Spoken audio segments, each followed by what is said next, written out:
South ఇండియాలోని అతి తక్కువ ధరలకి రత్నాలనందించే ఏకైక సంస్థ 6JVR. కార్గిల్ విజయ్ దివస్ 10 తర్వాత కూడా కార్గిల్ గురించి మననం చేసుకోవాల్సిన పరిస్థితి వచ్చింది.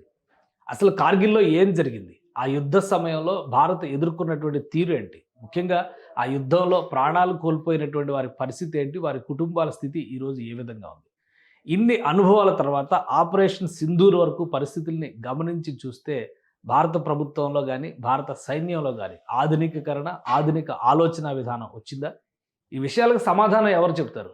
నేరుగా కార్గిల్ వీరులుగా ఉన్నటువంటి వాళ్ళు లేదా కార్గిల్లో ప్రాణాలు కోల్పోయినటువంటి సైనికుల ఆత్మల్ని ప్రశ్నిస్తే దీనికి సమాధానం చెప్తారు. అలాంటి ఓ ఆత్మతో మనం మాట్లాడే ప్రయత్నం చేద్దాం. ఇది ఆత్మ అంటే నిజమైన ఆత్మ అనుకోవడానికి కాదు, కార్గిల్ యుద్ధంలో ప్రాణాలు కోల్పోయి వీర జవానుగా అమరత్వం పొందారు అనుకున్నటువంటి ఒక వ్యక్తి లేదు, ఆయన బతికే ఉన్నారు అని తర్వాత తరంలో తెలుసుకునేటువంటి అవసరం, సందర్భం ఏర్పడింది. దీనికి కారణాలు ఏంటి, అసలు అప్పుడు ఉన్నటువంటి పరిస్థితులు ఏంటి, ఇప్పుడు ఆయన మనతోనే ఉన్నారు, మన ముందరే ఉన్నారు, ఆయనతో మాట్లాడే ప్రయత్నం చేద్దాం. కల్నల్ శ్యామ్ విజయ్ సింహ అప్పటి కార్గిల్ యుద్ధ వీరుడిగా అందులో పార్టిసిపేట్ చేసినటువంటి వ్యక్తి సుమన్ టీవీ స్టూడియోస్లో ఉన్నారు. సార్ నమస్తే. నమస్కారం. సార్, మీ గురించి చెప్పాలంటే ముందుగా మనం చెప్పుకునే ఇంట్రడక్షన్ ప్రకారం చూస్తే కనుక కార్గిల్ ఆత్మలాగా కనిపిస్తున్నారు ఇప్పుడు మాకు. అసలు యుద్ధంలో ఉన్న మీరు ప్రాణాలు కోల్పోయారు అని చెప్పని బయటికి రావడం ఏంటి, దానిపైన న్యూస్ రిపోర్ట్స్ కూడా రావడం, అధికారికంగా కూడా అనౌన్స్ చేయడం, మళ్ళీ తర్వాత లేదు లేదు ఆయన బతికే ఉన్నారనే పరిస్థితి రావడం. సో కార్గిల్ విజయ్ దివస్ సందర్భంగా ఆనాటి అమరుల త్యాగాలను గుర్తు చేసుకుంటూ మీ అనుభవాలను ఒకసారి మాకు వివరించాలి. సో కార్గిల్ అనేది ఒక చిన్న గ్రామం అండి కాశ్మీర్లో. అది మనకి అంటే అది ముఖ్యమైన ప్రదేశం, మన నేషనల్ హైవే 1 చూస్తున్న కొండ చర్యలు ఉన్న ముఖ్యమైన ప్రదేశం. దారంతా నేషనల్ హైవే 1 ద్రాసు, మష్కో, కార్గిల్, బటాలికు ఇవన్నీ తిరుగుతా లేకెళ్తుంది. పాకిస్తాన్ ప్రయత్నాలు ఏంటంటే అది స్వతంత్రం వచ్చినప్పటి నుంచి ఈ రూట్ని కట్ చేసి లద్దాఖ్ని కొట్టేయాలని ప్రయత్నం. ఈ ప్రయత్నంలో భాగంగా చాలాసార్లు యుద్ధాలు చేసింది. 48, 65, 71 ప్రతిసారి దెబ్బలు తినింది. ఈసారి వాళ్ళు ఏం చేశారంటే, మేము జనరల్గా ఎలా ఉంటుందంటే, మీకు ఆ సరిహద్దుకు దగ్గరగా ఉన్న పోస్టులు ఎక్కువ ఎత్తులో ఉంటాయి, అక్కడంతా మంచు ఎక్కువ పడుతుంది. సో చలికాలంలో మంచు ఎక్కువ కురుస్తుంది అక్కడ. ఆ మంచు ఎంత ఎక్కువ కురుస్తుందంటే అక్కడ మనం ఉన్న సైనికుల్ని మనం వాళ్ళకి ఆహార పదార్థాలు ఇవ్వడం, లేదంటే వాళ్ళ మెయింటెనెన్స్ రూట్లు మనం మెయింటైన్ చేయడం కష్టం. మనకే కాదు, వాళ్ళకు కూడా, అటువైపు వాళ్ళకు కూడా. సో అప్పుడు ఆ సమయంలో ఏం జరుగుతుందంటే, మేము వింటర్ వెకేటెడ్ పోస్ట్స్ అంటాం వీటిని. ఆ పోస్టులను వదిలేసి ఆ కొన్ని నెలలకి, అంటే అక్టోబర్, నవంబర్, డిసెంబర్, జనవరి, ఫిబ్రవరి, మార్చ్, ఏప్రిల్లో మళ్ళీ వెళ్ళి వెనక్కి వెళ్తాం. అంతవరకు వెనక్కి వస్తాం, కొంచెం వెనక్కి వచ్చి కూర్చుంటాం, అక్కడ ఆ మంచు ఎఫెక్ట్ తప్పుతుందని. వాళ్ళు అలాగే చేస్తారు. ప్రతి సంవత్సరం ఇలాగే జరుగుద్ది. అలాగే వాళ్ళు వెనక్కి వెళ్తారు, మనం వెనక్కి వెళ్తాం. అగ్రిమెంట్ లాగా ఉంటుంది. 1999లో 98లో మనం అమన్ కి యాత్ర అని ఒకటి చేసాం. వాజ్పేయి గారు బస్సు యాత్ర ఒకటి మొదలుపెట్టారు. సో ఇవన్నీ చక్కగా సంధి జరుగుతోంది, మన రెండు దేశాల మధ్యలో శాంతి నెలకొల్తుంది అని అనుకుంటున్న పరిస్థితుల్లో పర్వేజ్ ముషర్రఫ్ గారు ఆయన గొప్పగా ఆలోచించి ఇట్లాంటిది ఒక ప్రయత్నం చేశాడు. దుష్ప్రయత్నం, భయంకరమైన దుష్ప్రయత్నం అది. వాళ్ళు మనం వెకేట్ చేసేటు వైపు వచ్చినప్పుడు వాళ్ళు ఏం చేశారంటే, వాళ్ళు కొంత సైన్యం, కొంత వాళ్ళ మర్సనరీస్ అంటే వాళ్ళ ఉగ్రవాదులను కొంతమంది తీసుకుని వాళ్ళు ఈ వింటర్ మనం ఏవైతే వెకేట్ ఇస్తామో అక్కడికి అంతా వచ్చి కూర్చున్నారు. అది మనకి తెలియదు, ఎందుకంటే మనం వెళ్తాం, ఇంకా ఏప్రిల్లో వెళ్ళడం మొదలెడతాము. ఏప్రిల్లో ఏమైందంటే, ఆ చుట్టుపక్కల గ్రామాల్లో ఉన్న ప్రజలు వాళ్ళ గొర్రెలు, మేకలు ఇవన్నీ తోలుకుంటూ అటు ఇటు తిరుగుతుంటూ వాళ్ళలో కొంతమంది చూశారు, ఎవరో నల్లటి పటానీ సూట్ డ్రెస్సులు వేసుకుని అటు ఇటు తిరుగుతున్నారు, ఎవరు వాళ్ళు, మన దేశపు సైనికులు కాదు అని చెప్పి వాళ్ళకి ఒక రకమైన అనుమానం వచ్చి వాళ్ళు కిందకు వచ్చి చెప్పారు. కిందకు వచ్చి చెప్పంగానే కింద ఉన్న బెటాలియన్ ఏదైతే ముందుకు వెళ్ళాలో వాళ్ళు ఏం చేశారంటే, వాళ్ళు ఒక పెట్రోల్ పంపించారు, సౌరవ్ కాలియా. ఆయన ఒక 10-15 మంది పెట్రోల్ తోటి ముందుకు వెళ్ళి, ఆ పెట్రోల్ వాళ్ళ చేతిలో దొరికిపోయింది. అది అంబుష్ చేసి వాళ్ళు పట్టుకున్నారు. తర్వాత మనకు తెలిసిన విషయం, సౌరవ్ కాలియాని టార్చర్ చేసి చంపారు.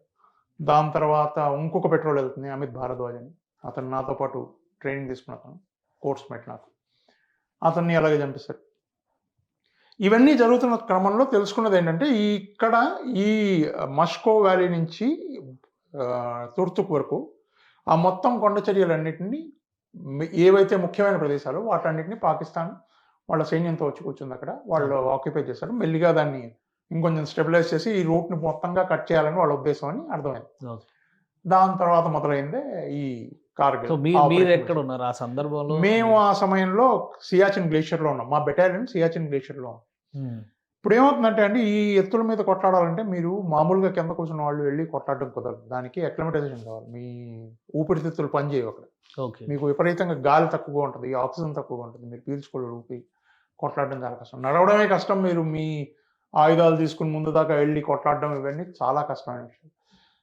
ఆ సమయంలో అందుకని ఏం చేస్తారంటే, మనం అక్లిమటైజేషన్ పీరియడ్ అని ఉంటుంది. అంటే మీ ఊపిరితిత్తులు ఆ వాతావరణానికి సరిగ్గా అనుకూలంగా పనిచేసేందుకు మీరు కొంచెం సమయం ఇస్తారు వాటికి.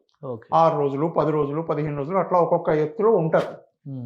అలా ఎత్తుల్లో ఉన్న వాళ్ళు అక్కడ కొట్లాడడానికి క్షమత ఉంటుంది వాళ్ళల్లో. అంటే వాళ్ళల్లో వాళ్ళ ఊపిరి తీసుకోవడానికి ప్రాబ్లం ఉండదు, అట్లాంటివన్నీ ఉన్నాయి.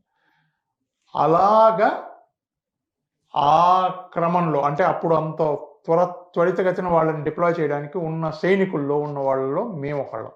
ఓకే. ఎందుకంటే మేము అప్పటికే సియాచిన్ గ్లేషియర్ పైన ఉన్నాం. సియాచిన్ గ్లేషియర్ ప్రపంచంలోకే ఎత్తైన రణభూమి అది.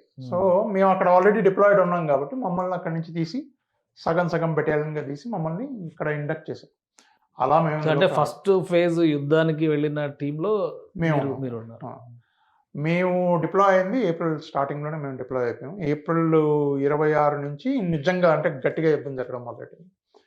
ఆ జరుగుతున్న క్రమంలో ఏంటంటే మాకు తెలిసింది ఏంటంటే ఒక్క చోటే కాదు, నేను ఏదైతే చెప్పానో మీకు మాస్కో నుంచి ద్రాస్ క్రాస్ అయ్యి బెటాలికు తుర్తుకు అన్ని చోట్ల కొంచెం కొంచెంగా వీళ్ళు నిలబెట్టుకున్నారు. వాళ్ళ పోస్టులు ఆక్రమించుకుని కూర్చున్నారు. ఇప్పుడు ఎంతమంది ఉన్నారు పైన అనేది మనకు తెలియదు. ఎలా వెళ్తే వాళ్ళు ఎక్కడ తగులుతారో మనకు తెలియదు. కానీ వాళ్ళని తరిమేయాలి, బయటికి తీసేయాలి. అప్పట్లో ఉన్న ప్రభుత్వం కూడా మనకి ఏదో చెప్పింది, మనం 48 గంటల్లో తరిమేస్తాం, మా సైన్యం క్షమత ఉన్నది, అది ఇది. కాబట్టి ఒత్తిడి మా భారతదేశం అంటే భారత సైన్యం మీద ఎక్కువ ఉన్నది. కానీ అంటే అది మాట్లాడదాం. మీకు సంబంధించి మీరు అసలు చనిపోయారు యుద్ధంలో అని అఫీషియల్ ఇన్ఫర్మేషన్ రావడం, అఫీషియల్ కన్ఫర్మేషన్ రావడం ఏంటి అసలు? అది ఎలా జరిగిందంటే అండి, అది ఈ క్రమంలో చాలా బెటాలియన్స్ ఇండక్ట్ అయ్యాయి, కొట్టుకుంటున్నారు. అది యుద్ధం జరుగుతుంది, చాలా మంది చనిపోతున్నారు, మనకందరికీ తెలిసిన విషయమే. చాలా మంది ఆఫీసర్లు, యంగ్ ఆఫీసర్లను మనం పోగొట్టుకున్నాం. సో ఆ క్రమంలో ఏమైందంటే, యుద్ధం జరుగుతున్న సమయంలో మా బెటాలియన్ కూడా ముందుకెళ్ళింది. అందులో హనీఫుద్దీన్ చనిపోయాడు. నాకు దెబ్బలు తగిలి, నాకు కొంచెం గట్టిగా దెబ్బలు తగిలి మమ్మల్ని ఎవాక్యువేట్ చేశారు. నేను హుండర్ వచ్చాను. మీకు బుల్లెట్లు దిగినాయి కడుపులో స్ప్లింటర్స్, వెనకాల బుల్లెట్లు తగిలి. దాని తర్వాత మేము వచ్చి ఆపరేషన్ అది అయింది, చండీగఢ్ తీసుకొచ్చారు.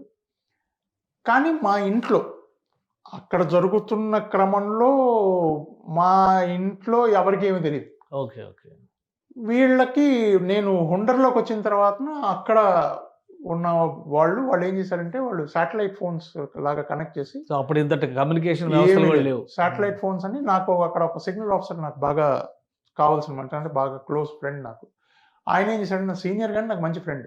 ఆయన ఏం చేశాడంటే, నువ్వు మీ ఇంట్లో మాట్లాడు, ఎందుకంటే ఆయనకు తెలుసు నేను ఒక్కడనే కొడుకుని, నాన్న లేరు, అమ్మ ఒక్కతే ఉంది నాకు అని మాట్లాడమన్నా. నేను ఇంట్లో మాట్లాడి చెప్పాను అమ్మకి, దెబ్బలు తగిలేమా, బతికే ఉన్నానే, ఏం కాలేదు అని.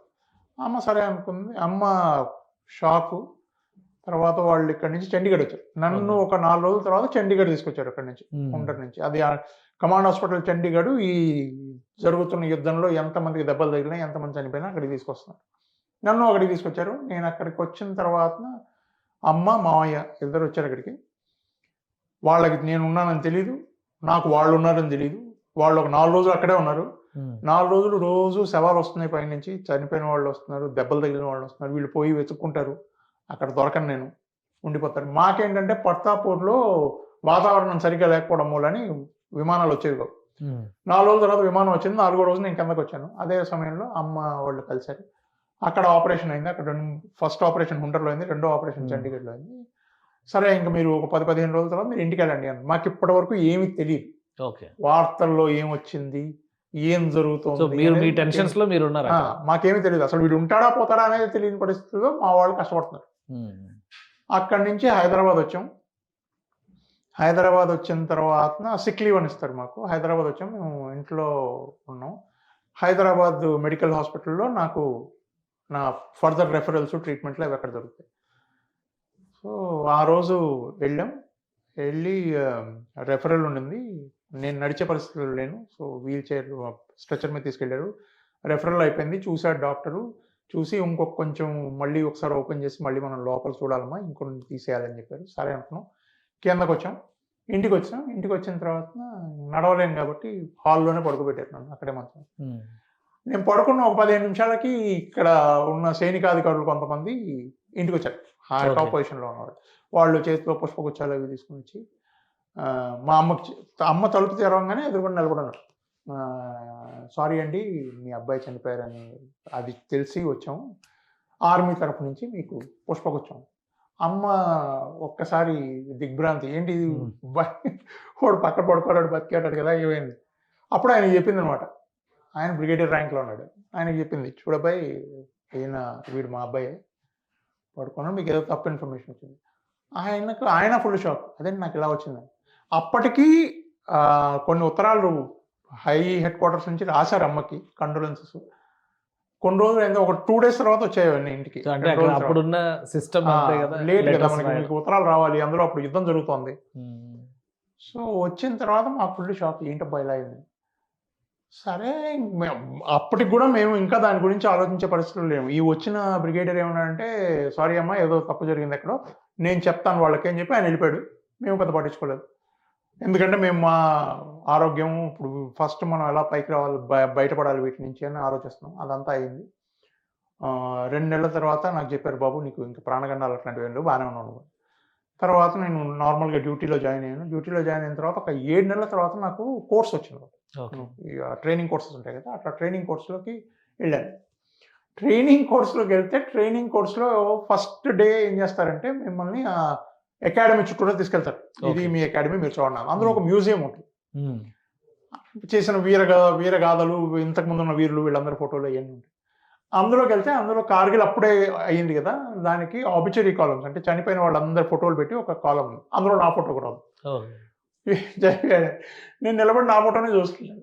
చచ్చిపోయిన వాళ్ళ కాలం, అందులో నా ఫోటో ఉంది. నా వెనకాల నా ఇన్స్ట్రక్టర్ నిలబడి ఉన్నాడు. ఆయనకి చెప్పాను, గురుగారు ఇది నేనండి, నేను బతికాడు. నాతో పాటు ఆ కోర్స్ చేయడానికి వచ్చిన నా కోర్స్ మేట్లు అందరూ, అరే అవునరా నువ్వు చచ్చిపోయావు కదా, నువ్వు బతికెట్లా వచ్చాడు. నాకు అప్పటి వరకు తెలియదు. నాది ఇట్లా ప్రకటించేశారు, నా ఆర్మీ జర్నల్స్ అన్నిట్లోనూ వచ్చేసింది, బయట అధికారికంగా ప్రకటించేశారని కూడా నాకు తెలియదు అంత. అప్పుడు ఫస్ట్ టైం నాకు తెలిసింది, ఓహో ఇది చాలా దారుణంగా అన్ని చోట్ల తెలిసిపోయిందని. దాని తర్వాత నా ఇన్స్ట్రక్టర్ తీసుకుని దాన్ని వేరే వాళ్ళకి చెప్పడం, దాని తర్వాత అధికారికంగా ప్రకటించడం, బాబు లేదునైనా ఇటు బతికే ఉన్నాడు, మీరు కంగారు పడాల్సిన అవసరం లేదని. అలా జరిగింది అనమాట. ఇది ఎందుకు జరిగింది అంటే, కొన్ని సమయాల్లో ఎలా ఉంటుందంటే అండి, అక్కడ మీరు ఇప్పుడు నేను మీకు చెప్పినట్టే రకరకాల, నా కన్ఫ్యూజన్లో నేను ఉన్నాను, బతకాలి నేను ఫస్ట్ అని.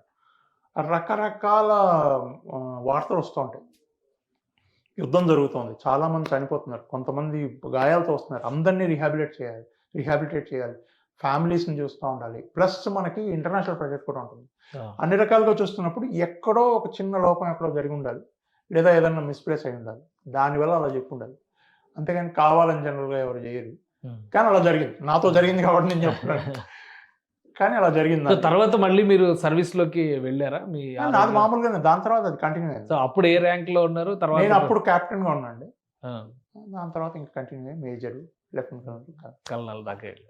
అంటే ఆరోగ్యపరమైనటువంటి ఏ రకమైన అట్లాంటివి లోపల ఇంకా ఒక 3 ఉన్నాయి నాకు స్ప్లింటర్స్. ఇంకా అవి వీళ్ళు ఆపరేషన్లు అవి చేసి బయటకు తీసేపటికి ఆయన ఏం చెప్పాడంటే, డాక్టరు ఇప్పటికి అవి ఉంచేద్దాం బాబు, ఇంకా లోపల ఉన్నవన్నీ చాలా మటుకు క్లీన్ చేసాం, ఇది లోపల ఉంచేద్దాం, ఇప్పుడు దాన్ని మళ్ళీ కెలికి అదంతా తీయాల్సినంత అవసరం లేదు, దానికి మీకు లోపల ఏమి ఉన్నా దాని చుట్టుపక్కల ఆయన చెప్పింది ఏంటంటే ఫైబరోసిస్ అని ఒకటి జరుగుతుంది, ఫైబర్ ఫామ్ అయిపోతుంది, అది దానివల్ల నీకేం ఇబ్బంది ఉండకూడదు, ఒకవేళ నిజంగా నీకు ఇబ్బంది కలిగిన రోజు వస్తే అప్పుడు చూద్దాంలే అని. అందుకని ఇప్పటికీ మీకు లోపల 3 బుల్లెట్లు అలాగే ఉన్నాయి, అవి మేము నడుస్తాం. 25 ఏళ్ళు అయిపోయింది. సో ఒక్కసారి వెనక్కి తిరిగి చూస్తే ఈ కార్గిల్ యుద్ధం కానీ, అప్పుడున్న దేశ పరిస్థితులు కానీ, అప్పుడు చేసిన మీ పోరాటం కానీ ఇప్పుడు ప్రయోజనవంతం అయింది అనేటువంటి విశ్వాసం కలుగుతుందా? ఇప్పుడు ఒకటి ఉందండి ఇందులో, ఏంటంటారంటే మనం ఏదో సాధిద్దామని నిజంగా దేశభక్తులు కొట్లాడు, నేనేదో సాధించేస్తాను, నా వల్ల ఇంత గొప్ప మార్పు వస్తుంది, లేదా దీనివల్ల ఇంత జరుగుద్ది అని ఎవడో అనుకుని యుద్ధాలు చేయదు. మొదటి విషయం. రెండో విషయం, మన దేశం మీదకి ఎవరైనా వస్తూ ఉంటే ఊరికినే కూర్చుని చూసేది నిజంగా దేశభక్తుడు లక్షణం కాదు. ఆ సమయంలో ఉన్న యువత చాలామంది, మీరు కనుక వాళ్ళని చూసుంటారు, నాతో పాటు ఉన్నవాళ్ళు, నేను వాళ్ళతో పాటు కొట్లాడిన వాళ్ళు చాలామంది చనిపోయారు. వాళ్ళని చూస్తే మనకు అనిపిస్తుంది నిజంగా ఇంత పౌరుషంగా కొట్లాడతారా, ఇంత ముందుకు వెళ్ళిపోతారా, ఏమైతే అదైంది అని లెవెల్. నేను మీ ఎదురుకుండా కూర్చున్నాను కాబట్టి నేను చెప్తా ఉంటే మీకు నేను చెప్తున్నాను అనుకుంటారు, కానీ నేను మా వాళ్ళ గురించి చెప్తున్నాను, నాతో పాటు ఉన్నవాళ్ళు, ఇప్పుడు లేని వాళ్ళు. అది ఒక రకమైన ఏమంటారు దాన్ని, దేశం అంటే మాకు దేశం గురించి ఏం చేయడానికైనా వాళ్ళు సిద్ధంగా ఉంటారు. అది మొదటి. రెండో విషయం, అప్పటికి ఇప్పటికీ చాలా మార్పు వచ్చింది. సైన్యంలోనూ మార్పు వచ్చింది, ఆలోచన విధానంలోనూ మార్పు వచ్చింది, ఆయుధాల్లోనూ మార్పు వచ్చింది. మీరు చూసుంటారు ఆపరేషన్ చాలా మార్పు వచ్చింది. కానీ ఆపరేషన్ సింధూర్కి దీనికి తేడా ఏంటంటే అవి కొండల్లో జరిగింది, ఇవి కొండల్లో జరగలేదు. కొండల్లో ఈ యుద్ధం చేయడానికి మనం అంటే భారత సైన్యం కార్గిల్ వల్ల ప్రపంచాన్ని నిరూపించింది ఏంటంటే పర్వత శ్రేణుల్లో కొట్లాడగలిగిన సైన్యాల్లో ప్రపంచంలో మొట్టమొదటి పొజిషన్లో ఉండేది భారతదేశం. మన సైన్యం కొట్లాడినట్టుగా అక్కడ ఎవరు కొట్లాడారు. మన సైన్యానికి ఉన్నంత నిపుణత మౌంటైన్ వార్ఫేర్ మీద ఇంకెవరికి లేదు. ప్రపంచంలోనే మనం బెస్ట్ మౌంటైన్ వార్ఫేర్లో మనం బెస్ట్. ప్రపంచంలోనే ఇంకెవరు మనలాగా కొట్లాడారు. మీరు దాన్ని టీమ్ బాండింగ్ అనుకోండి, లేదంటే టీమ్ లాగా కొట్లాడడం అనుకోండి, నాయకత్వం అనుకోండి, లేదంటే వీళ్ళకి ఉన్న ఆ పట్టు అనుకోండి. ఎందుకంటే ప్రతి వాడి టీంని, అందులో ఉన్న వాళ్ళందరూ ఆఫీసర్లు అందరూ ముందుకెళ్ళారు. వాళ్ళు ఆఫీసర్లు ముందుకెళ్తా ఉంటే జవాన్లు వాళ్ళకే వాళ్ళే ముందుకెళ్తారు. ఎందుకంటే ఆయన లీడ్ చేసే ఆయనే అందరికంటే ముందు నడుస్తున్నాడు కాబట్టి మేము వెళ్తాం. ఒకటి. రెండు, లక్ష్యం, ఈ లక్ష్యాన్ని మనం సాధించాలి అని వాళ్ళకి చెప్పిన దానికి ఒక్క సెంటీమీటర్ ఇటు 1 సెంటీమీటర్ అటు కదలకుండా వెళ్ళారు. మేము ఇది చేయాలి అన్న దృక్పథంతో ముందుకెళ్ళారు. ఇది రెండు. అంటే విల్ పవర్ అంటాం కదా మనం, నిర్ణయించుకున్న దాన్ని సాధించాలి. అది. మూడు వచ్చి ఆ ప్రదేశాల్లో ఎలా కొట్లాడాలి అన్నది మన దేశపు సైన్యానికి మనం ఇస్తున్న శిక్షణ, ట్రైనింగ్. ఇవి ఈ మూడిటి వల్ల మన సైన్యం పర్వత శ్రేణుల్లో కొట్లాడగలగడంలో ప్రపంచంలో నంబర్ 1. అందులో తేడా. మన సైన్యం అప్పుడు యుద్ధం జరిగిన సందర్భంలో కొంతమంది, ఇప్పుడు మీరు సౌరవ్ కాలియా గురించి ప్రస్తావించారు, కేవలం 22 ఏళ్ళు 23 ఏళ్ళ వయసులో ఆయన్ని చాలా దారుణంగా చిత్రహింసలు పెట్టి చంపేశారు. తర్వాత యుద్ధం జరిగిన సందర్భంలో కూడా చాలా మంది పేర్లు వచ్చినాయి, కొన్ని సినిమాలు కూడా తీశారు. ఇప్పుడు విక్రమ్ బాత్రా, ఇట్లా మీతో కలిసి చేసినటువంటి అలాంటి యోధులు ఎవరైనా ఉన్నారా? నాతో కలిసి చేసిన వీళ్ళందరూ నాతో కలిసి చేశారు, కానీ నేను మనోజ్ కుమార్ పాండే, ఎంకే పాండే, పరమ్వీర్ చక్ర ఈయన మేమిద్దరం మంచి స్నేహితులం, ఒకే కోర్సు ప్లస్ ఒకే రూమ్లో ఉండేవాడు. ఆయన బెటాలియన్ నుంచే మేము సియాచిన్ గ్లేషియర్ అని చెప్పాను కదా, సియాచిన్ గ్లేషియర్లో వాళ్ళ బెటాలియన్ నుంచే మేము వాళ్ళ పోస్ట్ టేక్ ఓవర్ చేస్తున్నాం. వీళ్ళు వెళ్ళిపోతున్నారు పీస్ స్టేషన్కి, వాళ్ళు బెటాలియన్ వెళ్ళిపోతుంది. ఆ సమయంలో ఇది జరిగింది కాబట్టి వీళ్ళు అప్పుడే దిగారు కదా, వీళ్ళంతా ఎక్లమటైజ్ కాబట్టి వీళ్ళందరిలోకి వస్తారు. అతని లాంటి మనిషిని నేను చాలా తక్కువ చూశానండి. అంటే చూడలేదని కాదు, చూశాను, కానీ అటువంటి వాళ్ళని మీరు చాలా అరుదుగా చూస్తారు. వీరత్వం, నిశ్చయం, భయం లేకపోవడం, అస్సలు దేనికి భయపడకపోవడం. అతను మీరు చూస్తే మీకు 5'3", 5'4" ఉంటాడు పొడుగులు. కానీ అతను చేసిన సాహస కార్యం, అక్కడ కాలుబార్ అనే రిడ్జ్ని గెలవడానికి కారణం ఆయనే.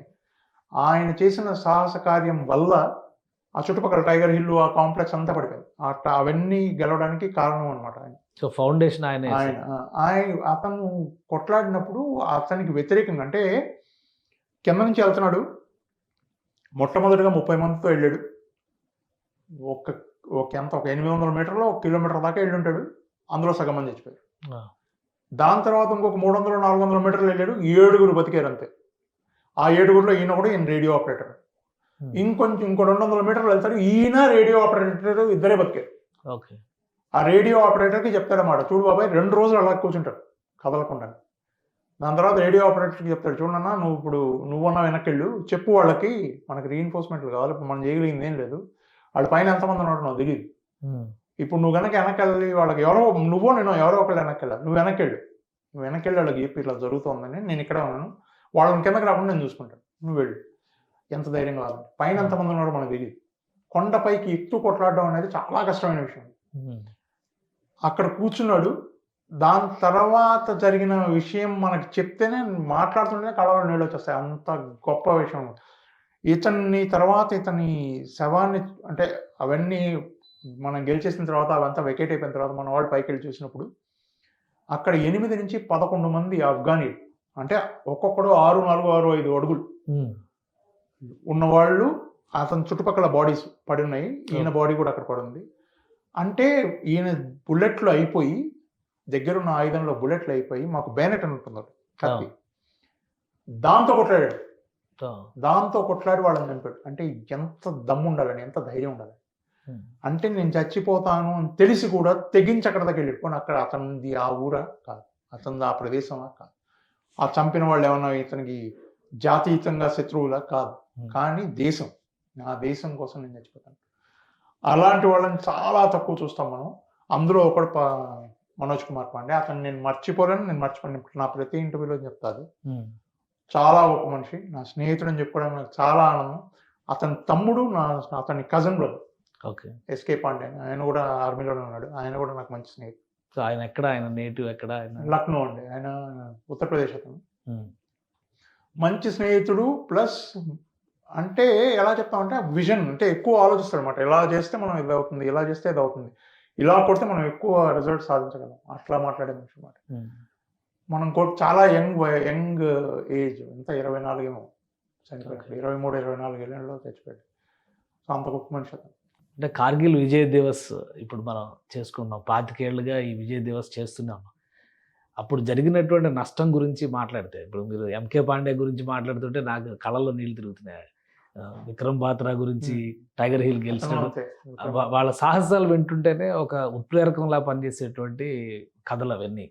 కానీ దానివల్ల జరిగినటువంటి నష్టాన్ని ప్రభుత్వాలు కానీ లేదా రాజకీయ వ్యవహారాలు కానీ భర్తీ చేయగలిగినాయి ఈ దేశానికి సంబంధించి అంత వీరపుత్రుల్ని కోల్పోయినటువంటి సందర్భాన్ని? ఒకటి వాళ్ళ ఇప్పుడు మనిషి పోయిన తర్వాత ఆ లోపం మీరు భర్తీ చేయలేదు మొదటి. 2, సైనిక పరంగా ఆలోచిస్తే, స్ట్రాటజికల్గా ఆలోచిస్తే చాలా ఇంప్రూవ్మెంట్ జరిగింది. అక్కడ ఆ ప్రదేశాల్లో అంతా మనం వేరే వేరే ఫార్మేషన్స్ పెట్టడం, లేదంటే ఎక్కడైతే గ్యాప్స్ కనిపిస్తున్నాయని అవి మార్చడం. తర్వాత ఇప్పుడు మీరు చూస్తే మీకు 1999 నుంచి మనకి దౌత్య సంబంధాలు కూడా ఎక్కువ పెద్దగా ఏం లేవు పాకిస్తాన్ తోటి. వాడు చెప్పేవి కూడా మనం అంత నమ్ముతూ తీసుకోం మనం ఏమి. వాడు ఏం చెప్పినా సరేలే నువ్వు చెప్పావు, మా పని మేము చేసుకుంటాం అన్న లెవెల్లోనే ఉంటారు, కానీ వాళ్ళు ఎక్కువ మాట్లాడకూడదు. 2, 3 భర్తీ చేయడం ప్రభుత్వం లేదా వేరే వాళ్ళు అంటే ఒక్కొక్క రాష్ట్రం ఇప్పుడు నేషనల్ లెవెల్లో ఏం చేశారో తెలియదు నాకు, కానీ స్టేట్ లెవెల్లో స్టేట్ గవర్నమెంట్స్ సపరేట్గా ఏవో చేశారు. అంటే ప్రాణాలు కోల్పోయిన వాళ్ళకి వాళ్ళ కుటుంబీకులని కొంతమందికి ఉద్యోగాలు ఇవ్వడం, లేదంటే వాళ్ళ వెల్ఫేర్ ఏదో చూడడం, వాళ్ళకి డబ్బులు ఎక్కువ ఇవ్వడం, అలాగా ప్రతి చోట ఏదో ఒకటి కొద్దో గొప్ప చేశారు. కానీ నేను చూసిన వాళ్ళు అంటే ఇట్లాంటి వాళ్ళని వీళ్ళ వీరత్వానికి మనం వాల్యూ అట్లా ఉన్నాం. అంటే మన దగ్గర ఉన్నాడు కదా పద్మపాణి ఆచార్య. ఆయన అంటే మీకు తెలుసు పైన నిలబడి ఉన్నాడు. 5 ఆఫీసర్లు ఒకే దారిలో వెళ్తే ఒకేసారి చనిపోయారంటే మాటలా, అంటే ఎంత ధైర్యం ఉండాలి. వాడు పైన కూర్చోన్నాడు, వాడు కాలేస్తే నేను చచ్చిపోతాను నాకు తెలుసు, నేను వెనక్కి రాను నాకు తెలుసు. మేడం అంటే వాళ్ళ ఆవిడ ఆయనకి కూతురు పుట్టాలి ఆ సమయంలో, అది కూడా తెలుసు ఆయనకి. అయినా ఆయన దేశం, ఆయన బెటాలియన్, నా బెటాలియన్కి నేను పేరు తెచ్చుకోవాలి, నా దేశానికి పేరు రావాలి అని చెప్పి ముందుకెళ్ళినాడు. అంటే మాటల అలాంటి మనం పూర్తి భర్తీ చేయడం కష్టం, కానీ ప్రభుత్వాలు నాకు తెలిసి వాళ్ళు ఎంత చేతనైతే అంత మనిషిని తేలేం, కానీ ఎంత సాయం చేయగలిగితే అంత చేశారని అనుకుంటున్నాను. అంటే పద్మపాణి ఆచార్య గారి కుటుంబాన్ని కూడా ఈ మధ్య మళ్ళీ నిన్నగా మొన్న అనుకుంటూ వచ్చి సైన్యం తరపున ప్రభుత్వం తరపున వాళ్ళ కుటుంబాన్ని గ్రీట్ చేసి వెళ్ళారు. సో అలాంటి వాళ్ళని గుర్తుపెట్టుకుంటున్నాయి, మన పాలన వ్యవస్థలు గుర్తుపెట్టుకుంటున్నాయి అనేటువంటి విషయం కూడా ప్రజలకు చాలా మంది తెలియదు. ఇప్పుడు ఈ రోజు మీకు గవర్నర్ రాజ్భవన్లో సన్మానం జరిగింది కార్గిల్ విజయ్ దివస్ సందర్భంగా. సో ప్రభుత్వాలు తగిన గుర్తింపుని, తగిన గౌరవాన్ని ముఖ్యంగా ఆర్మీ కుటుంబాలకి ఇస్తున్నాయా? అలా చూస్తే మీరు ప్రతి ఉత్సవంలోనూ, ప్రతి ఫంక్షన్స్లోనూ, ప్రతి ఫెస్టివల్స్లోనూ యూనిట్లు పిలుస్తున్నాయి, ప్రభుత్వాలు పిలుస్తున్నాయి. ఈరోజు మీరు చెప్పినట్టు ఈరోజు కార్గిల్ విజయ్ దివస్కి ఆంధ్రప్రదేశ్లో ఉన్న తెలంగాణలో ఉన్న వాళ్ళందరినీ పిలిచారు. సో అలాగా ప్రభుత్వాలు చేస్తున్నాయి, ప్రభుత్వాలు పిలుస్తాయి, ప్రభుత్వాలు సన్మానాలు అవి చేస్తుంటే వాళ్ళకి చేయూతనిస్తూ ఉంటాయి. ప్లస్ మాకు సైన్యంలో సైనిక్ వెల్ఫేర్ బోర్డులు, జిల్లా సైనిక్ వెల్ఫేర్ బోర్డు అని ఉంటాయి, అవి వాళ్ళు చేస్తూ ఉంటారు. జిల్లా సైనిక్ వెల్ఫేర్ బోర్డులు వాళ్ళు ఇట్లాంటి ఈవెంట్స్ ఏమైనా ఆర్గనైజ్ చేస్తే వాళ్ళని పిలుస్తారు, వాళ్ళకి ఏమైనా సాయం కావాల్సి వచ్చినా నిలబడి చేస్తారు. ఇది కాకుండా అన్నిటికంటే ముఖ్యమైన పాత్ర పోషించేది యూనిట్స్. ఓకే. ఆ ఆఫీసరు లేదా ఆ జవాను ఏ యూనిట్ వాడు అవుతాడు, ఆ యూనిట్ వాళ్ళు, ఆ రెజిమెంట్ వాళ్ళు వాళ్ళ కోసం ఎప్పుడు వెనుదనగానే ఉంటారు. అది చాలా గొప్ప విషయం. అదంటే వాళ్ళు ఒక పరివారంలాగే ఉంటారు, వీళ్ళు ఉన్నంతకాలం వాళ్ళు ఉన్నంతకాలం. సో ఒక పరివారం లాగానే చూస్తారు, వాళ్ళు మా వాళ్ళే, నా ఫ్యామిలీ అని చూస్తారు అన్నమాట. కాబట్టి అలా చూస్తే బాగానే ఉంటుంది. అంటే మనిషి లేడు, మనిషి రాడు, అది మనం ఏం చేయలేం. అది కాకుండా నాకు తెలిసి మిగతావన్నీ చేస్తున్నారని అనుకుంటున్నాను. సో ఇప్పుడు ఈ 25 ఏళ్ల తర్వాత చూస్తే యుద్ధ తంత్రంలో అయినా మీరు కూడా నాకు కొన్ని మార్పులు వచ్చినాయి అని చెప్పని, కార్గిల్ వార్తో పోలి చూసినప్పుడు ఆపరేషన్ సింధూర్ వరకు మనం చూస్తే మన సైన్యానికి తగినంత భద్రత, భరోసా, ముఖ్యంగా ప్రాణ నష్టం విషయంలో మనం ముందడుగు వేసాము, ఒక అచీవ్మెంట్ సాధించగలిగామని అనుకోవచ్చా? ఎందుకంటే కార్గిల్ వార్లో చాలామంది, దాదాపు 3,000-4,000 మంది వీర జవాన్లు, అందరూ కూడా అధికారులు కూడా చాలామంది ప్రాణాలు కోల్పోయారు. ఇప్పుడు ఏంటంటే మీరు ఆ రణరంగాన్ని, భారతదేశ వైవిధ్యం ఏంటంటే మీకు భారతదేశంలో ఉన్న రణభూములు ఒకదాన్ని ఇంకోదాంతో పోల్చలేరు మీరు. ఓకే. నార్దర్న్ బోర్డర్స్లోకి వెళ్తే అన్ని కొండలు, సదర్న్ వెస్టర్న్ బోర్డర్స్లోకి వస్తే అంత మైదానాలు, ఈస్టర్న్ బోర్డర్స్లోకి వెళ్తే అంత బురద, కొంచెం చిన్న చిన్న కొండలు, తర్వాత వెదురు అడవులు. సో ఒకదాంతో ఇంకోదాన్ని మనం పోల్చలేం. ఇప్పుడు అలా చూస్తే సాంకేతిక పరంగా మనం చాలా అభివృద్ధి చెందాం. మనం ఇప్పుడు అక్కడికి వెళ్ళి ఎదురుగుండా నిలబడి కాల్చుకోవాల్సిన అవసరం లేదు. మన దగ్గర ఉన్న వెపన్స్ తోటి, మన దగ్గర ఉన్న ఆయుధాలతోటి ఎక్కడో కూర్చుని మనం ఒక బటన్ వేస్తే అది వెళ్ళి పడుతుంది. అలాంటివి జరుగుతున్నాయి. రెండు, అప్పటికీ ఇప్పటికీ ఒకటి సాంకేతిక నిపుణత బాగా పెరిగింది, రెండు తంత్రం కూడా బాగా పెరిగింది. వాళ్ళవి మారిపోయి ఉంటాయి, శత్రు సైన్యం కూడా మారిపోయి ఉంటుంది, మనవి చాలా మారాయి. మూడు, ఆ సమయంలో మన ఇన్ఫ్రాస్ట్రక్చర్, మన రోడ్లు లేదంటే ఎయిర్పోర్ట్లు ఇట్లాంటివి అప్పుడు ఇంకా అంతగా పెరగలేదు, పెరుగుతున్నాం, అప్పుడు అభివృద్ధి చెందుతున్నాం. ఇప్పుడు చాలా మటుకు జరిగాయి, చాలా ఎక్కువ పద్ధతులు జరిగాయి. కాబట్టి మనకి ఇప్పుడు సప్లై లైన్స్ బాగానే మెయింటైన్ చేస్తాం. 3, 4 మీరు ఆలోచిస్తే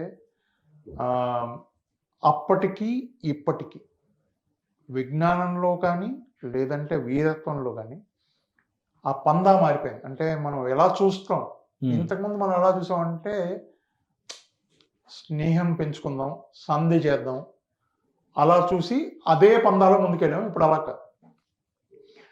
స్నేహం వాళ్ళు ముందుకు వస్తే మనం 4 అడుగులు వేస్తాం, మనకేం బాధలేదు. కానీ ఆ 4 అడుగులు ముందుకేసినా లేదా 1 అడుగు వెనక్కేసినా మన వెనకాల ఎప్పుడు మనకు కంటిన్యూన్స్ ప్లాన్, అంటే మనం వెనకాల ఎప్పుడు సిద్ధంగా ఉంటాం అన్నమాట యుద్ధం చేయడానికి. మీరు రండి, మీరేమన్నా మాతో మాట్లాడాలనుకుంటే మాకేం బాధలేదు, మాట్లాడతాం. కానీ పిచ్చి ప్రయత్నాలు ఏమన్నా చేస్తే ప్రతిక్రియ భయంకరంగా ఉంటుంది అని చెప్పడానికి మనం సిద్ధంగా ఉన్నాం. అదే మీరు చూస్తుంది ఆపరేషన్ సింధూర్ కానీ లేదంటే ఇంతకుముందు బాలాకోట్ సర్జికల్ స్ట్రైక్స్ కానీ, మీరు ఏ చిన్న విషయంలో తప్పు చేసినా మీకు దాని ప్రతిఫలం ఇమ్మీడియట్గా, అంటే అప్పటికప్పుడే తెలిసిపోతుంది. సో ఆ రకంగా తెగించడం చాలా మార్పు వచ్చిందనే కదా. అది 5వ విషయం ఏంటంటే మనం గ్లోబల్ పవర్గా ఎదుగుతున్నాం. ఇప్పుడు అమెరికా ప్రతి చోట వాళ్ళ సైన్యాన్ని నిలబెట్టి ఎట్లాగైతే అన్నిటినీ మేనేజ్ చేయాలని అనుకుంటుందో ఆ స్థాయికి ఎకనామికల్ గాను సైనిక పరంగాను మనం కూడా పెరుగుతున్నాం. కార్గిల్ యుద్ధంలో మీ సన్నిహితుల్ని కోల్పోయిన సందర్భాలు కానీ, మీరు స్వయంగా గాయపడినటువంటి పరిస్థితులు, ఇవన్నీ చూసిన తర్వాత మళ్ళీ ఈ దేశానికి ఒక సైనికుడిగా వెళ్ళాలంటే మీరేం చెప్తారు? తప్పకుండా వెళ్ళాలి. భారతదేశానికి మనకున్న, ప్రపంచంలో మనకున్న కొద్ది దేశాలు, కొద్ది కూడా కాదు, 3-4 దేశాలు ఏమో లెక్కెట్టచ్చు, ఇంత గొప్ప చరిత్ర, ఇంత గొప్ప సంస్కృతి, ఇంత గొప్ప విలువలు ఉన్న దేశం చాలా తక్కువ ఉంటాయి. ఈ దేశం గురించి ఏదో చెప్పారు, రోమ్లో యుద్ధం జరుగుతున్నప్పుడు వాడు చెప్తాడు, వాడు ఏమంటాడంటే హెరిటోస్ ఏదో పేరు వాడిది, వాడు ఏమంటాడంటే మనిషికి ఇంకెంతకంటే గొప్ప విషయం ఏముంటుంది, నా ఫాదర్స్ అంటే నా తల్లిదండ్రులు లేదా నా పూర్వీకుల యాషెస్, వాళ్ళ బూడిద, 2 నా దేశంలో ఉన్న మందిరాలు, అవి ఏ మందిరమైనా కావచ్చు, దేవుడిది కావచ్చు లేదా చర్చ్ కావచ్చు, మసీద్ కావచ్చు, ఏదైనా కావచ్చు, వీటి గురించి వీటి కోసం కొట్లాడడం కంటే గొప్ప విషయం ఉంది. మీరు ఏ రాజనీతి చదివినా ఆ రాజనీతిలో మొట్టమొదటిగా తయారు చేసేదే సైనిక తంత్రం, ఓకే. Defence policy. డిఫెన్స్ పాలసీని బేస్ చేసుకుని మీకు మిగతా అన్ని దేశంలో ఉన్న మిగతా అన్ని పాలసీలు దాని మీద బేస్ అయ్యాయి. ఆ డిఫెన్స్ పాలసీయే అన్నిటికంటే ముఖ్యం. మీరు చరిత్ర నుంచి తీసుకున్నా ఇప్పటి వరకు ఎక్కడైనా యుద్ధం చేసి వాడు డబ్బులు సంపాదించాడు, యుద్ధం చేసే రాజ్యాలు సంపాదించాడు, యుద్ధం చేసే వాళ్ళు పైకి వచ్చారు. సో ఎక్కడ చూసినా సైన్యమే ముఖ్యం. అది ముఖ్యం కోసం అని కాదు, మీ దేశం కోసం ప్రాణం పెట్టడం లేదా మీ దేశం కోసం ముందడుగు వేయడంలో ఉన్నంత ఆనందం ఇంకో దాంట్లో లేదు. అందుకని నేను ఇప్పుడు కాదు, వచ్చే జన్మ ఉంటే దాంట్లో కూడా నేను సైన్యంలోనే ఉండాలనుకుంటాను. నాకు సైన్యం అంటే చాలా ఇష్టం. రైట్. యువతకి మీరు ఏం మెసేజ్ ఇస్తారు? యువత ఇప్పుడున్న జనరేషన్ చాలా మంది ఏంటంటే అసలు బాధ్యత లేని తరం తయారైంది అనేటువంటి అభిప్రాయం ఉంది. అది నిజమేనా? మీ అభిప్రాయం ఏంటి? ఇప్పుడు ప్రతి తరానికి ఒక ప్రత్యేకత ఏదో ఉంటుంది. ఇప్పటి తరంలో ఏంటంటే ఇప్పటి తరంలో ఈ ఏమంటారు జిలుగుల ప్రపంచం అంటారు సరే, మెరుస్తూ ఉంటుంది తలతల. ఆ రకమైన ప్రపంచం అంటే మీరు ఒక ల్యాప్టాప్ ఒక కంప్యూటర్ పట్టుకుని కూర్చుని దాంట్లో మీరు ప్రపంచాన్ని నడిపేయగలం అన్న దీని మీద నడుస్తూ ఉంటారు. అందుకని మీకు ఇప్పుడు చదువుకున్న విద్యా వ్యవస్థలోనూ ఎక్కడైనా సరే మీకు కంప్యూటర్ సైన్సెస్కే ఎక్కువ ప్రాధాన్యత. కాలు కదపకుండా డబ్బులు చేసుకోగలగడం చాలా సులువు అని నేర్పించిన విద్య కంప్యూటర్ సైన్సెస్. ఇప్పుడు ఉన్న ప్రపంచంలో డబ్బున్న వాడిదే రాజు, విలువలతో మాకు సంబంధం లేదు అని ఒక స్థాయిలో నమ్మకం కుదురుతున్న రోజులు. కానీ ఇప్పటికి కూడా లేదు, నా దేశం అంటే చాలా గొప్పది, నేను ఈ దేశం కోసం కొట్లాడాలి, ఈ దేశం కోసం ముందుకు రావాలి అనుకున్న యువత చాలామంది ఉన్నారు. కానీ నేను అంత మొత్తం యువతగా నేను చెప్పేది ఏంటంటే బాధ్యత, మన దేశం అనేది మన బాధ్యత, మన దేశాన్ని బాగుపరచుకోవడం మన బాధ్యత. మీరు నేను రకరకాల మతాలతో ఉండొచ్చు, అంటే మీరు మీ యొక్క మతం అంటే రిలీజన్ కాదండి, మతం అంటే మీ అభిప్రాయం.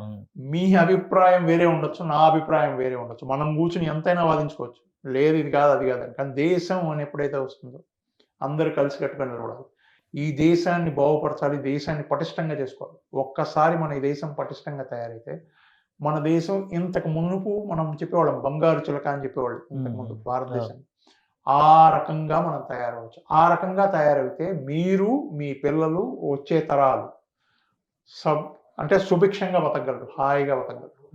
దానికోసం మనం ముందడగలిగాలి. దానికోసం ముందడుగు వేయాలి అంటే మనం ఒక స్థాయిలో దేశభక్తిని పెంచుకోవాలి. ఆ దేశభక్తిని పెంపొందించుకోవడానికి ఉన్న ఒకే ఒక యంత్రాంగం భారతీయ సైన్యం. ఆ భారతీయ సైన్యం వాయుదళం లేదా నౌకాదళం ఏదైనా అనుకోండి, సైన్యం అంటే అది మొత్తం అంత సైన్యం. నా తరఫున నేను యువతకు చెప్పేది లేదా వాళ్ళని అడిగేది, మీ దేశం కోసం మీరు ఒక 5 ఏళ్ళు సైన్యానికి ఇవ్వండి, ముందుకొచ్చి సైన్యంలో చేరండి.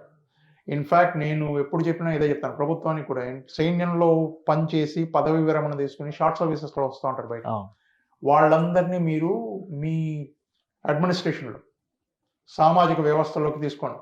అంటే పోలీస్ కానీ లేదంటే వేరే దేంట్లో కానీ మీరు చూడండి ఎంత మార్పు వస్తుందో. ఇప్పుడు బాగాలేదని చెప్పట్లేదు, కానీ మార్పు వస్తుంది, విపరీతమైన మార్పు వస్తుంది. ఎందుకంటే మాకు నేర్పించే విలువలు వేరే. సో మేము ఆ విలువల్లో బతుకుతూ ఉంటాం కాబట్టి మేము వీళ్ళకి చెప్పేది కూడా మీరు ఒక్క 5 సంవత్సరాలు మీరు ఈ దేశ సైన్యంలో పనిచేయండి, మీరే ముందుకు వెళ్తారు. దేశం కోసం కాదు, మీకోసం కూడా ఈ సైన్యంలో చేరడం ముఖ్యం. ఎందుకంటే మీకు డిసిప్లిన్ నిలబడుతుంది, క్రమశిక్షణ, ఎటువంటి సమస్యనైనా ఎదుర్కొనగలిగే మనస్థైర్యం వస్తుంది, ఏమైనా సరే ఎదురుగుండా నిలబడి చెప్పగలిగే దమ్ము ఉంటుంది.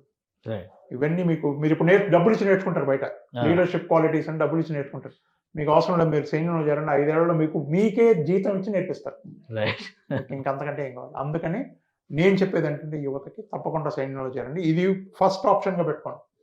వేరే దేశాలు కన్స్క్రిప్షన్ తీసుకుంటారు, అంటే మీరు చచ్చినట్టు చేయాలి. అందరూ ఇక్కడ వాలంటరీ, మీరే అడిగి మీరే వెళ్తారు.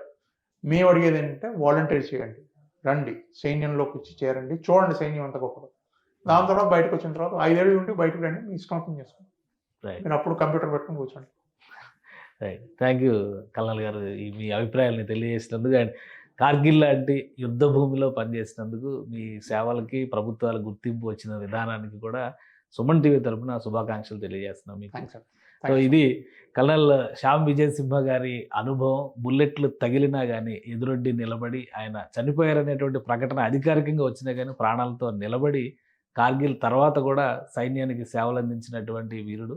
ఈరోజు కార్గిల్ విజయ్ దివస్ సందర్భంగా అనేక మంది కార్గిల్ యుద్ధ వీరుల గురించి మనకు వివరించేటువంటి ప్రయత్నం చేశారు. ఇప్పుడు కూడా ఈ జనరేషన్ యువత అలవర్చుకోవాల్సింది దేశభక్తి. సైన్యంతో కలిసి నడిస్తే అది ఆటోమేటిక్గా వస్తుందని చెప్పని విజయసింహ గారు చెప్తున్నారు. ఇది special discussion. Keep watching. Suman టీవీలో మీ పర్సనల్ అండ్ బిజినెస్ ప్రమోషన్స్ కోసం కింది నెంబర్కి కాంటాక్ట్ చేయండి.